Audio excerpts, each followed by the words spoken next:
The topic of Geo-Health is one of the ITC profiling topics, and while we have thought about it that it would be a great topic since long, it's only recently, in particular also with the appointment of Dr. Antonia and Professor Blanford, that we really can make steps towards the future. That Geo-Health is a very important topic has been also put on the stage in 2020 and 2021.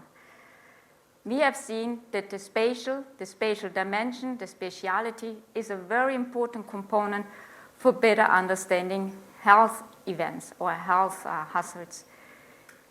We have mapped COVID cases. We have tried to relate COVID cases to environmental variables. We use spatial tools, maps, to develop response strategies, and also governments use it to develop government measures. So the last 2 years was really a very clear call to us to improve our knowledge on Geo-Health topics and also educate students on the topic. When we look at Geo-Health at ITC, we understand it as a dynamic relationship between people, social and human well-being, but also the changing physical and social environments. So it's this dynamic relationship between the people, their health, the location, and the time. And geographic characteristics, geospatial tools, or geographic information is very important to understand the where and the why, but also to put it into context. How does the context shape the where and the why? We want to understand why certain indicators are prevalent. We also want to know who is actually affected or what is affected when we look at the environment.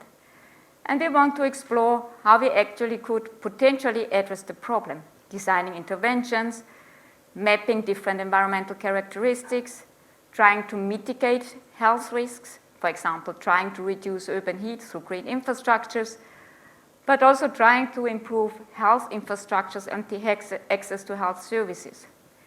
So when we look at Geo-Health, as we also try to develop it at ITC, it's a combination of multiple disciplines. It's public health and planning, social sciences, epidemiology, geography, GI sciences, and many more. So it's really the combination of the various disciplines that makes a difference. We could distinguish Geo-Health in different application areas. On the one hand, we have the elements which relate more to the environmental health variables, hazards, but actually also social variables. We can think of the different risks of vector-borne diseases, how diseases spread, infectious diseases like COVID-19. We could look at the spatial clustering of health events. For example, a classic example is the cholera, and it may come back today in a later talk. And on the other hand, which are more the lighter blue areas, these are fields which more relate to planning and policy. Public participation in health, differences in health disparities and what we could do with policies to address those, where we could look at health services, or where we could better understand access to health service and their differences across different social groups. When we celebrate a birthday, we always try to look back at the nice moments in life. And what I try to do with the Geo-Health Collective is thinking about what have you already done in Geo-Health, and in particular, what have our PhD students done to address one or the other important application area.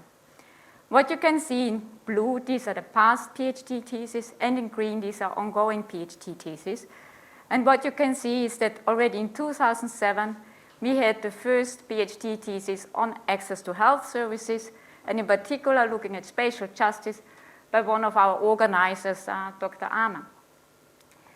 He was followed by another colleague, dear colleague, Frank Osai, who worked on the spatial patterns of cholera data.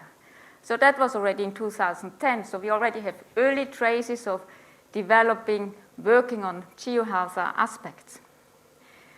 And when we look now in the later years, we see that especially since 2017, many PhD candidates have defended their thesis on topics of environmental variables, for example, air pollution, water quality, green areas, which may also cause pollen allergies, different planning issues, for example, thinking about where are different environmental conditions and are social groups exposed to different environmental conditions, using interactive tools to address environmental conditions like noise areas.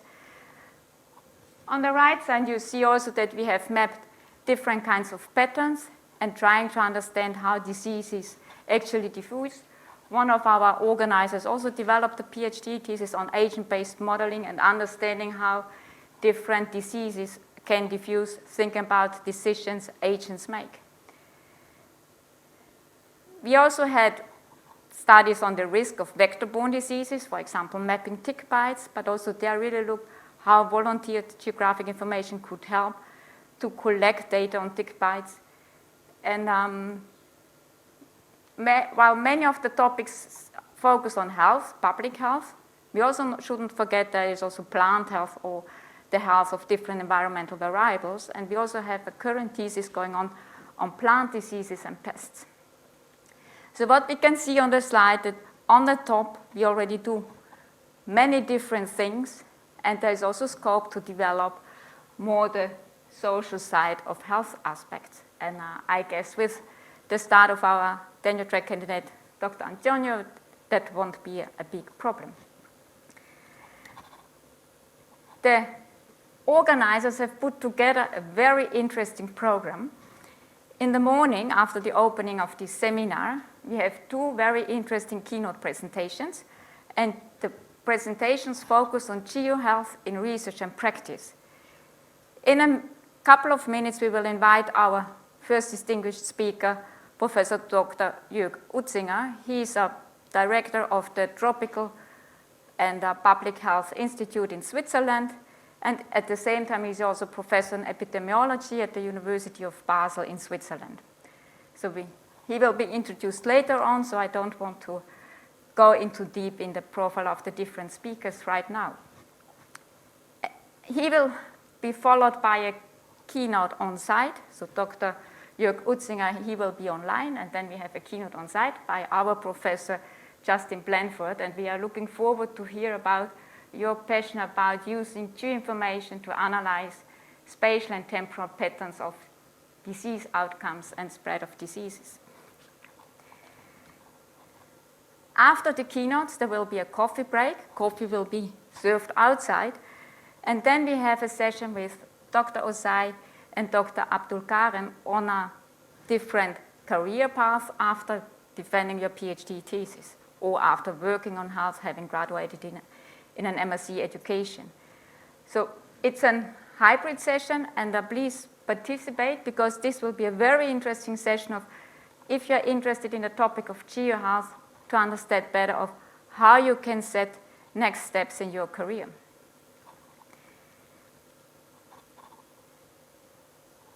After this session, we will have lunch. Lunch will be served in the annex. Everyone who has registered today for the session, would be really great if you, in the case you're watching online, that you also come down and have lunch with us together, because we think that especially face-to-face enables social interactions and will help us to discuss one or the other topic further. Unfortunately, we cannot send the lunch to the online participants, but it would be great to engage with people who are in the ITC building today and also are looking forward to celebrate our birthday. And it's really nice not to have a birthday for 4 days in a row. After lunch, we will continue with networking on career paths in Geo-Health with alumni and students' perspectives. And Dr. Nazmou Sohail, he will guide us through that. He's a statistician, so he knows a lot about how to use different kinds of data, spatial data, in a very sophisticated manner.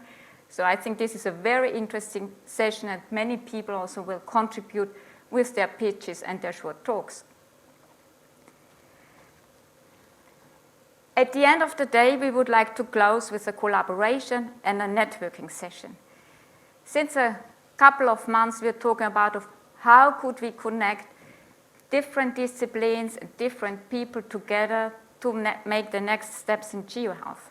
in developing the scientific field, but also in developing education on Geo-Health. It would be fantastic if you would join this event. It will be in a World Cafe setting, which means that we will split participants into groups, and each group will build on the knowledge of the other group to further develop and exchange ideas of the new kinds of developments that we could, or the new kinds of directions that we could take in the field of Geo-Health. With this, I would like to thank again the organizers. They're very active in the Geo-Health fields. They all have done the PhD thesis on Geo-Health. So it's a wonderful program that you have put together, and I would like to wish everyone a wonderful day, and I would like now to invite Dr. Amer to introduce our first speaker. Thank you very much.